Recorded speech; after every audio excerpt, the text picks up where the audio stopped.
ఆదర్శం ఏమిటి? What is the ideal of life? జీవితం యొక్క పరమావధి ఏమిటి? What is the primary purpose of life?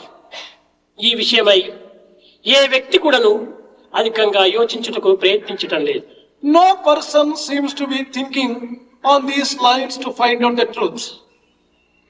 కనుక ఈనాడు మనం యోచించవలసినటువంటిది ఉత్తమ ఆదర్శమైనటువంటి జీవితాన్ని, ఆధ్యాత్మిక అనుభూతులతో కూడినటువంటి యొక్క ఆనందాన్ని మనం ఆదర్శంగా అందించడానికి ప్రయత్నించాలి. Today what we have to make an effort is to make our life ideal, full of spiritual aspirations and ambitions. సాధనలు చేస్తున్నాం. We are performing sadhana. సాధన యొక్క ఫలితం ఏమిటి అని ప్రశ్నించుకుంటే ఏమాత్రం మనకు అర్థం కావటం లేదు. When we question ourselves, what is the result of all our sadhana?